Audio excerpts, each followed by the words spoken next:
हरित प्रणाम।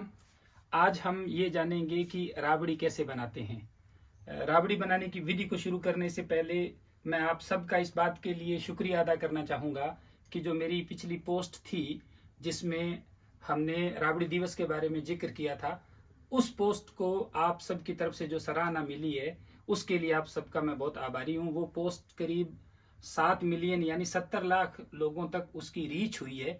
तो इससे ये जो राबड़ी दिवस का आह्वान है ये एक तरह से देशव्यापी हो गया है। तो इस सब के लिए आपका शुक्रगुजार हूँ। अभी मैं लूनकरण सर जो तहसील है बीकानेर जिले की उसके उत्तम देसर गांव में हूँ और अभी मोटसरा दंपति के यहाँ हम बैठे हैं। तो मैं बात शुरू करने से पहले परिचय कराना चाहूँगा। आप श्रीमान भागीरथ जी मोटसरा साहब हैं और आप इनकी जीवन साथी हैं श्रीमती मोटसरा जी। मैं और मेरे साथ में है मेरी पत्नी कविता। रिश्ते में आप मेरे बुआ जी लगते हैं। ये हमारे यहाँ की जो संस्कृति है जाट समाज की वो बड़ी खूबसूरत है, क्योंकि जाटों में इतने गोत्र हैं कि आपस में कुछ गोत्रों में भी परंपरागत रूप से शादी के संबंध है वो नहीं होते हैं। उसका कारण ये है कि कुछ गोत्रों के जोड़े ऐसे हैं जो ये माना जाता है कि वो आपस में रिश्ते में भाई हैं। तो इस तरह से मेरे जानी गोत्र के साथ में हुड्डा, झूरिया और ईसरान 3 गोत्र ऐसे हैं, ये माना जाता है ये चारों भाई हैं। तो बुआ जी की गोत्र हुड्डा है, इस कारण ये मेरे बुआ लगती है।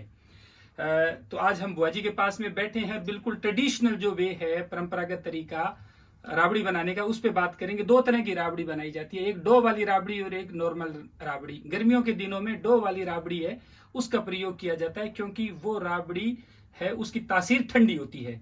तो ये जो मेरे पास में अभी सामने बर्तन है इसमें ये राबड़ी है, ये डो वाली राबड़ी है, आपको नजर आ रही होगी। तो ये जो राबड़ी है ये कैसे बनती है इसके ऊपर हम बात करेंगे। इसका तरीका बड़ा सिंपल है। सबसे पहले बाजरे का आटा है, उसको ये बाजरे का आटा है तो आटा पिसा हुआ बाजरे का हमारे पास में होना चाहिए। और अगर हम घर में 5 से 6 सदस्य हैं तो उसके लिए करीब पाव भर बाजरे का आटा और 50 से 60-70 ग्राम मोठ का आटा, उनको आप करीब लीटर भर पानी और 100 से 150 ग्राम छाछ में घोल लीजिए। घोल करके और उसे एक बर्तन में आप धूप में रख दीजिए ढक करके सुबह 10-11 बजे, और वो 2-3 घंटे के लिए वहां उसमें रहे ताकि उसमें फर्मेंटेशन की प्रक्रिया हो जाए, जिसे हम खमीर उठना कहते हैं। फर्मेंटेशन का प्रोसेस उसमें हो जाए धूप में।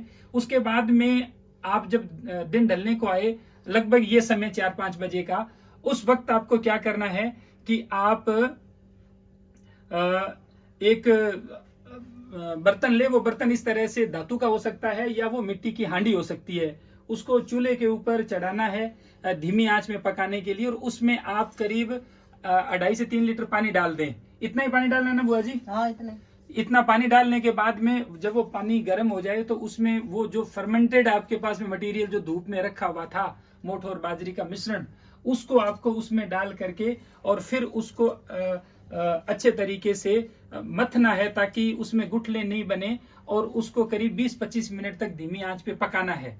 पकाने पे आपकी राबड़ी तैयार है। उसके बाद में उस राबड़ी को आप वहीं छोड़ दीजिए ठंडा होने के लिए। तो शाम को रख दीजिए, अगले दिन मॉर्निंग में वो प्रयोग करनी है। ये कल शाम को इस समय राबड़ी बनी थी, तो मॉर्निंग में इसको प्रयोग करने के लिए आपने राबड़ी ले ली और इसमें आप छाछ या दही मिला लें, प्याज मिला लें। तो इस मिश्रण के साथ में आप राबड़ी को खा सकते हैं, इसका प्रयोग कर सकते हैं। ये है डो वाली राबड़ी। दूसरी जो राबड़ी है जो अक्सर सर्दी में बनती है, हालांकि इसका गर्मी में भी प्रयोग कर सकते हैं। गर्मी में आपको इसको ठंडा करके प्रयोग करना होगा। वही तरीका कि शाम को आपने बनाई और सुबह आपको प्रयोग करना है। सर्दी में गर्मा गर्म इसको खाते हैं तो इसमें सर्दी नहीं लगती है। इसको बनाने का तरीका ये कि 2 से 2.5 लीटर आप छाछ चढ़ा दीजिए। अगर 5-6 जनों का परिवार है, जैसे अभी इसमें छाछ है, अभी बुआ जी इस छाछ को चढ़ाएंगे। ये छाछ आप चढ़ा करके और इसमें आधा लीटर पानी डाल दें। उसके बाद में 250 ग्राम आटा लेना। इसमें केवल बाजरे का आटा होगा, मोठ का आटा नहीं डलेगा।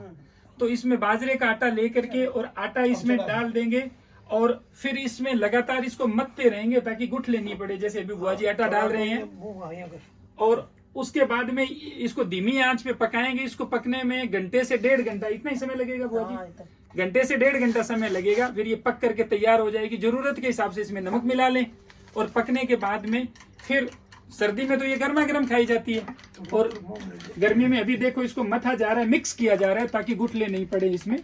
और इस तरह से आपको शायद वीडियो में नजर आ रहा होगा।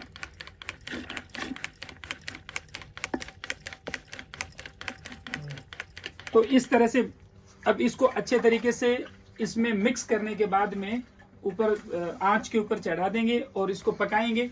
1-1.5 घंटे में ये पक करके तैयार हो जाएगी। फिर इस राबड़ी को सर्दी में तो सीधा खा सकते हैं। नंबर 2, इसको दूध में मिला के भी खा सकते हैं। राबड़ी एक ऐसा मतलब एक भोजन है कि आप इसको दूध में मिलाएं तो दूध फटता नहीं है। और गर्मी में खाने का तरीका ये है कि इसको ठंडा कर लें और इसमें छाछ या दही मिलाएं और उसके बाद में इसे खा लें। तो ये राबड़ी बनाने की 2 विधियां हैं, जो दोनों विधियां बताई है। मैंने उम्मीद करता हूं कि आपको ये समझ में आ गई होगी। ये उन लोगों के लिए है जो साथी राजस्थान के अलावा दूसरे प्रदेशों के, जिन्होंने आग्रह किया था बार बार मुझसे फेसबुक के ऊपर कमेंट करके कि आप विधि बताएं। तो 23 मई को जब हम राबड़ी दिवस मनाएंगे तो मेरा आप सबसे निवेदन है कि आप भी राबड़ी बनाएं और खुद भी खाएं, औरों को भी खिलाएं। और आपको लगे कि ये हमारी मुहिम अच्छी है तो आप ये तय करें कि कोल्ड ड्रिंक का प्रयोग नहीं करेंगे, क्योंकि वो हर तरीके से हमें नुकसान करती है। और हमारी जो देशज भोजन है वो हमारे बुजुर्गों की परंपरा है, हमारी सांस्कृतिक धरोहर है और इस धरोहर को हमें आगे बढ़ाना चाहिए। क्योंकि जब हमारा शरीर स्वस्थ रहेगा, हमारा पर्यावरण ठीक रहेगा, तभी हम बेहतर जीवन जी पाएंगे। आप सबका बहुत धन्यवाद। हरित प्रणाम। Thank you.